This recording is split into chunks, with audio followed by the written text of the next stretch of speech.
சற்று முன் நாடாளுமன்ற தேர்தல் 40 தொகுதிகளில் பெட்டியை மாற்றி திருட்டுத்தனத்தை அரங்கேற்றிய பாரதிய ஜனதா கட்சி. உண்மையில் நடந்தது என்ன?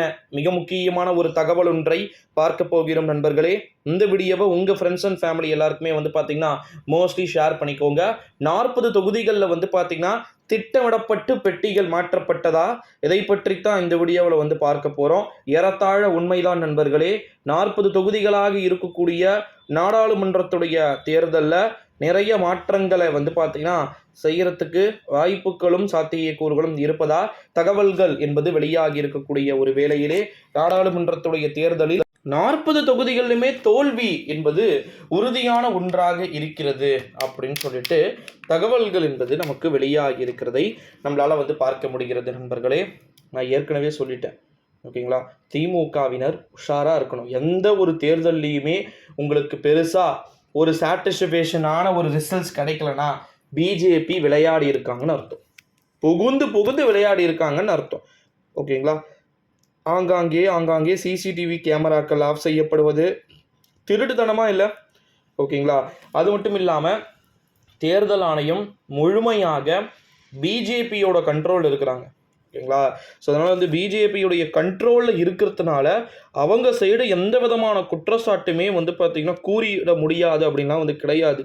நிச்சயமாக நாடாளுமன்றத்துடைய தேர்தலுடைய முடிவுகள் 40 தொகுதிகளிலும் மாற்றமடையுமா என்பதை நாம் நிச்சயமாக பார்க்க வேண்டிய ஒரு சூழல்களுக்கு நம்ம தள்ளப்பட்டிருக்கிறோம் அப்படின்னு சொல்லலாம் நண்பர்களே.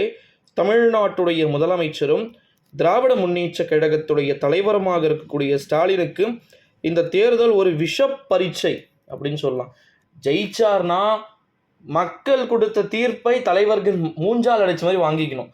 அண்ணாமலை போன்ற ஆட்களுக்கெல்லாம் ஜூன் 4ஆம் தேதி மதியானம் 12 மணிக்கு கோயம்புத்தூர் இருக்கக்கூடிய அனைத்து மக்களுக்கும் மட்டன் பிரியாணி போடுவது உறுதி அப்படின்னு சொல்லிட்டு திமுகவினர் சொல்கிறாங்க.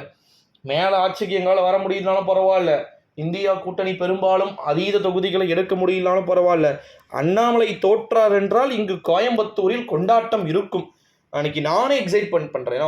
ஒருவேளை அண்ணாமலை தோத்துட்டார்னா மக்கள் ஏற்றுக்கணும்னு அர்த்தம். ஏன்னா கோயம்புத்தூரில் அதிகமாக பிஜேபி ஓட்டர்ஸ் இருக்காங்க, அங்கேயே ஏற்றுக்கணும். வேறு எந்த தொகுதியிலுமே போட்டியிட முடியாது.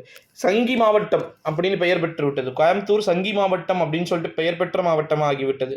அந்த மாவட்டத்திலே வெற்றியை பெறவில்லை என்றால் வாய்ப்பு இல்லை. வேலூரில் போட்டியிட முடியாது, நாமக்கல்லில் போட்டியிட முடியாது, தென் மாவட்டங்களுக்கு போனாலும் செருப்படி உறுதி. ஸோ இப்படி இவ்வளவு விஷயங்கள் இருக்கும்போது அன்னைக்கு கோயம்புத்தூர் தொகுதியில் எனி லீடிங் எதனா இருந்துச்சு அப்படின்னா அது கண்டிப்பாக என்ன ஆகும், உற்று நோக்கப்படுமா இல்லையா? ஓகேங்களா? இந்த தொகுதியில் நம்ம நடக்காதுன்னு நினச்சிட்டு இருந்த ஒன்று திடீர்னு நடந்தா நிறைய டவுட்ஸ் பண்ணும் எலெக்ஷனில், ஓகேங்களா? எலெக்ஷன் ரிசல்ட்ஸில் சொல்கிறேன். ஸோ வெயிட் பண்ணி பார்க்கலாம் நண்பர்களே என்ன